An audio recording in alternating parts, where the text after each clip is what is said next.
네, 윤 선생 ETF 교실입니다. 오늘도 윤재홍 선임연구위원 함께하겠습니다. 안녕하세요. 안녕하세요. 네, 안녕하세요. 자, 오늘은 어떤 부분들 짚어볼지 일단은 화면 통해서 먼저 주제부터 확인해 보도록 하죠. 자, 오늘 준비한 특징 ETF입니다. 역대급 자금 유입이라는 테마 안에 반도체, 소형주 성장 테마 그리고 은행 이런 부분들 점검해 보도록 하겠습니다. 자, 일단 뭐 시장 전체적인 분위기를 보면 미국 증시가 지난주까지 3주 연속 강세를 보여주고 있어요. 전체적인 자금 동향은 어떤지 ETF 시장 내에서 그 부분부터 좀 확인해 보죠.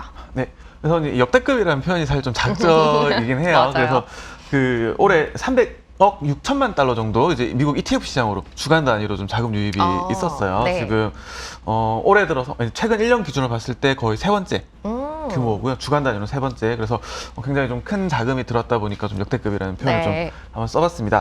우선 어떻게 보면 이렇게 시장이 확 좀 돌아섰다라고 좀 볼 수 있는 게 이제 주요 이제 경제 지표들 확 좀 냉각이 되면서 좀 긴축 사이클이 어떤 정점에 대한 기대감이 좀 확대가 됐죠. 특히나 이제 미국 국채 10년물 금리도 주간 단위로 21bp 정도 하락을 하면서 이제 정점 기대감을 좀 반영을 했고요.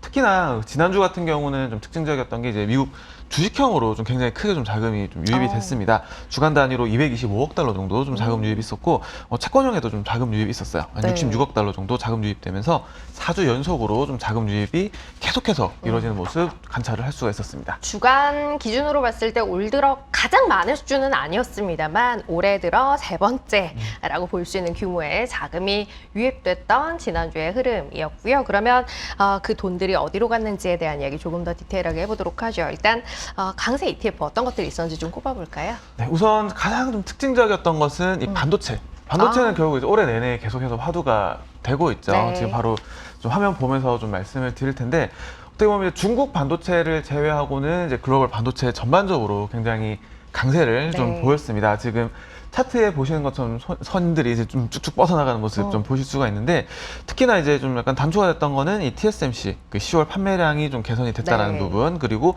삼성전자도 뭐 디램이라든가 낸드 같은 것들 이제 주요 제품들 좀 가격 인상을 하면서 어떻게 보면 좀 재고 조정이라든가 이런 것들이 좀 마무리되고 다시금 업황이 좀 돌아오지 않나. 특히나 이 AI 관련해서는 이 고성능 반도체에 대한 수요가 굉장히 확대될 거다라는 부분들에 대한 기대가 계속해서 좀 보여지고 있습니다. 특히나 이제 미국 반도체, 티코로 이제 SOXX 네. 주간 단위 4.2% 정도 상승을 보였고요. 지금 올 들어서 가장 이제 주요국 반도체 중에서 가장 이제 좋은 흐름 보이고 있는 게 이 일본 반도체예요. 네. 어떤 지정학적 이슈라든가 내지는 이 소부장, 소재라든가 부품이라든가 이런 것들에 있어서 어떤 글로벌 선도 기업들이 좀 많다 보니까 좀 더 이제 각광을 받는 모습이고요.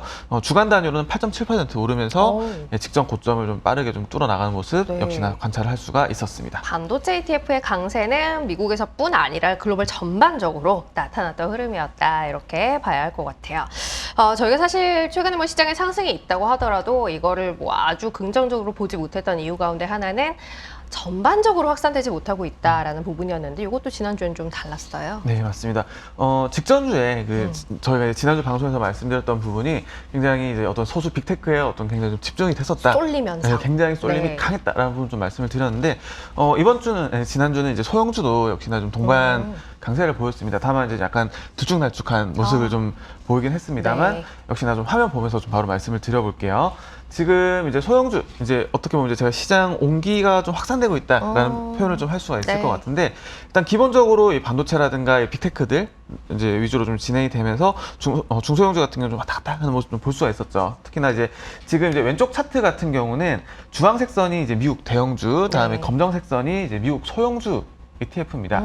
그리고 이제 회색선 음영으로 나타난 부분이 대형주 대비해서 소형주가 얼마나 강세를 보였나라는 부분인데 이게 밑에 있다 보니까 소형주가 대형주 대비 상대적으로 좀 약세를 보였다라는 거예요. 지금 특히나 최근 1년 동안. 네, 네. 근데 최근 들어서 조금은 이제 개선되는 모습을 좀 볼 수가 있고요. 특히나 이 소형주 ETF, 러셀 2000이라는 이 소형주 대표 지수가 있는데 누적 자금이 이제 최근 1년 기준으로 봤을 때 플러스로 좀 전환을 했다. 그래서 최근 들어서 이 빨간색 오른쪽 차트에 있는 이 빨간 동그라미 보시는 것처럼 좀 빠르게 좀 자금이 들어오는 모습도 같이 볼 수 있었다라는 것도 볼 수가 있습니다. 물론 뭐 대형주보다 소형주의 흐름이 좋았습니다. 이건 아닙니다만 여전히 대형주 중심의 시장은 유지가 되고 있습니다만 소형주 쪽의 분위기도 뭐 자금 동향 등을 봤을 때 조금 달라지고 있다라는 건 긍정적으로 볼 수 있을 만한 포인트가 아닌가 싶고요. 은행 산업 이야기를 좀 해보죠. 사실 올 초부터 흐름이 굉장히 좋지 않았던 쪽이기는 한데요.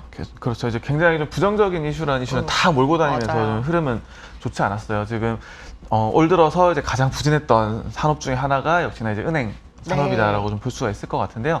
역시나 차트에서도 좀 확인이 됩니다. 그 화면 보면서 좀 바로 말씀을 드려볼게요. 지금 차트에서 왼쪽 차트에서 보시는 주황색 선은 이 미국 대형은행주, 그리고 검정색 선은 이제 미국의 지역은행들을 네. 묶어놓은 ETF입니다. 보시게 되면 이제 최근 1년 기준으로 봤을 때 굉장히 좋지 않죠. 지금 굉장히 연초에 뚝 떨어졌었죠. 네, 쭉 떨어졌다가 네. 지금 부진한 흐름 계속해서 좀 이어나가고 있고, 대신에 최근 들어서 조금씩 이제 올라오는 모습 좀 관찰이 됩니다. 가장 대표적인 이유가 이 채권 금리 하락인데, 얼마 전에도 한번 말씀드렸던 것처럼 사실 은행주는 보통 이제 금리가 올라가는 국면에서 좀 아웃퍼폼을 하는 경향인데, 올해는 지금 최근에 들어서는 특징적인 게 금리가 하락할 때 오히려 좀 상승을 하는 경향이 있다. 대표적인 이유로 좀 꼽히는 게 은행들이 이 보유하고 있는 각종 채권들 평가액이 굉장히 평가 손실이 커졌었는데, 금리가 떨어지면 이제 그만큼 이 금리 평가 손실이 좀 줄어드는 효과가 있다 보니까 상대적으로 지금 금리가 내려가는 국면에서 좀 강세를 보이는 경향을 좀 보이고 있습니다. 자, 자금 측면, 자금에 좀 관심이 많다 보니까 자금 측면에 좀 말씀을 드려보면, 최근에 이 빨간색 동그라미, 오른쪽 차트에 빨간색 동그라미 보시는 것처럼 이제 주가 올라오면서 자금도 조금씩 유입되고 있는 모습도 좀 같이 볼 수 있다라는 거 말씀드릴 수가 있겠습니다. 역시 금리와 연결된 포인트인 거네요. 그죠? 금리가 정점에서 조금 떨어지지 않을까라는 기대가 실질적으로 좀 반영이 됐던 게 은행주에도 상승의 요인이 됐다라는 설명이었고요. 금리 연관해서 조금 더 볼 수 있을 만한 섹터가 또 있죠. 네, 지금 이제 대표적으로 이 피해를 봤던 산업 중에 하나가 이제 친환경 고금리의 관련된, 피해. 그렇죠. 네. 고금리의 피해. 일단 크게 이제 두 가지 이유가 있을 것 같아요. 첫 번째는 이 친환경 산업 자체가 굉장히 거대 장치 산업이라는 거죠. 또 풍력이라든가 태양광이라든가 이런 것들 보실 때 굉장히 좀 거대 장치가 좀 들어가다 보고 이런 것들이 좀 대출로 이루어지다 보니까 이 고금리 구간에서 수익성이 굉장히 악화되는 차징 포인트라든가 혹은 이제 주요 기업들이 이제 고금리를 좀 원인으로 또 삼았었고요. 혹은 이 최종 그 생산 제품에 대한 수요 측면에서도 좀 어떻게 보면 둔화가 좀 이루어질 수 있죠. 대표적인 게 자동차 관련된 거, 친환경 자동차들. 그래서 테슬라 같은 경우도 이 고금리로 인한 수요 감소 우려 같은 것들이 좀 언급이 됐었었죠. 그러다 보니까 이 금리가 떨어지는 구간에서 친환경도 어느 정도 좀 강세로 돌아서는 경향을 볼 수가 있었고, 지금 이제 화면에 보시는 이 차트는 이 테마형 내에서 이 친환경 관련된 것들, 상승률 상위에 있는 이 친환경 관련된 것들을 좀 꼽아놓은 건데, 지난주에 좀 약세 보였던 수소가 조금 돌아섰습니다. 올라왔네요. 네, 돌아섰고, 뭐 우라늄이라든가 혹은 뭐 태양광 혹은 뭐 친환경 에너지까지 좀 골고루 좀 강세를 보이는 것을 볼 수가 있고요. 그 좀 특징적으로 좀 볼 수 있는 게 지금 바로 넘어가서 보시는 이 우라늄이에요. 친환경 전반적으로 올해 내내 좋지 않았지만 이제 우라늄은 지금 52주 신고가 계속해서 좀 기록을 하고 있고요. 네, 좀 이유를 좀 찾아보면 결국 이 완전 친환경으로 가는 중간 단계로서의 이 에너지원, 그리고 이 에너지원으로서 이 원자력 수요가 계속해서 늘어날 거다라는 것들 좀 볼 수가 있겠습니다. 지금 보시면 차트에 보시는 것은 이제 우라늄 채굴 산업 ETF예요. 티커는 URA. 우라늄을 연상시키는 검정색 선이죠. 검정색 선이고요. 이 우라늄을 연상시키는 티커를 가진 이 우라늄 채굴 산업 ETF인데 52주 신고가를 재차 갱신하는 모습 볼 수가 있습니다. 중간 다리 역할을 해줄 수 있을 거다라는 기대 원자력이 그게 이제 우라늄 채굴 ETF에는 기대 요인으로 계속해서 반영되고 있다라는 설명이었습니다. 자, 그러면 이제 좀 바꿔서 주간 순매수 동향을 좀 확인해 볼게요. 어떤 것들 많이 다른 사람들은 관심 갖고 있는지 그거 좀 볼까요? 네, 보통 이제 월간 단위로 이제 순매수 체크를 하고 이제 주간 단위로 체크를 잘 안 하는데, 이번 주에 좀 가져갔던 것은 좀 계속 좀 시장 약간 작은 흐름에 좀 변동이 좀 있어요. 특징적인 지금, 부분이 있나 봐요. 네, 좀 특징적인 부분이 있었고요. 지금 바로 화면 보시면 1 위에 올라와 있는 것들이 지금 인버스들입니다. 지금 최근까지 이 정방향, 뭐 반도체 세배라든가 혹은 뭐 나스닥 세배라든가 이런 ETF들이 계속해서 이제 순매수 1위, 2위를 차지를 하고 있다가 직전주, 지난주 그리고 직전주 최근 2주 동안 다시 이제 인버스로 또 들어섰어요. 바뀌었어요. 그래서 최근 상승에 대한 좀 조정이 있지 않을까라는 부분들이 좀 반영이 되지 않았나라는 걸 좀 생각을 해볼 수가 있을 것 같은데, 거듭해서 말씀드리지만 레버리지는 특히나 좀 유의해서 가져야 된다, 접근해야 된다. 있다라는 부분 좀 말씀을 드릴 수가 있겠습니다. 그냥 인버스가 아니라 또 3배짜리예요. 그렇죠. 특히나 이제 이 하락은 굉장히 좀 짧고 그 상승은 좀 길게 유지되는 이 자산시장 속성상 이런 특히나 이제 레버리지 중에서도 특히나 인버스 레버리지 같은 경우는 좀 더 이제 주의를 해야 된다라는 부분은 좀 거듭해서 말씀을 드리고 싶고요. 자, 이외에도 좀 어떤 것도 있나? 좀 채권에 대한 관심은 계속해서 좀 유지가 되고 있어요. 이제 TLT 같은 경우는 미국제 장기물 20년 이상, 그리고 TMF는 역시나 또 장기물의 또 레버리지죠. 이것도 3배예요. 네, 3배짜리. 그리고 또 넘어가서 보면 이 미국제 초단기물에 대해서도 계속해서 좀 관심이 좀 지속되고 있는 모습입니다. 그래서 어떻게 보면 이제 채권에 대한 관심, 그리고 아까 이제 뭐 배당이라든가 이런 것들에 대한 관심 유지되는 가운데 전체적인 약간 분위기는 인버스로 좀 관심이 가고 있다라는 것들 말씀드릴 수가 있겠습니다. 알겠습니다. 자, 이렇게 시장 분위기 쭉 훑어봤고요. 마지막으로 주간 요약 들어보고 정리할까요? 네. 주간 요약은 이제 긴축 정점 기대라고 좀 잡아봤어요. 이제 뭐 지표라든가 이런 것들 좀 빠르게 좀 냉각이 되면서 좀 본격적으로 이 긴축 정점 기대가 좀 더 나오지 않을까라는 부분이 있을 것 같고요.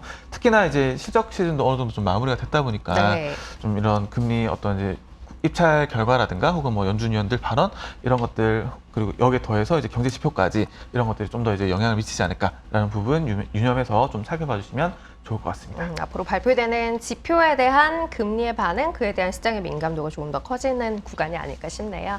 자, 오늘 윤선생 ETF 교실은 여기서 마무리하도록 하겠습니다. 윤재웅 선임연구위와 함께했습니다. 고맙습니다. 고맙습니다.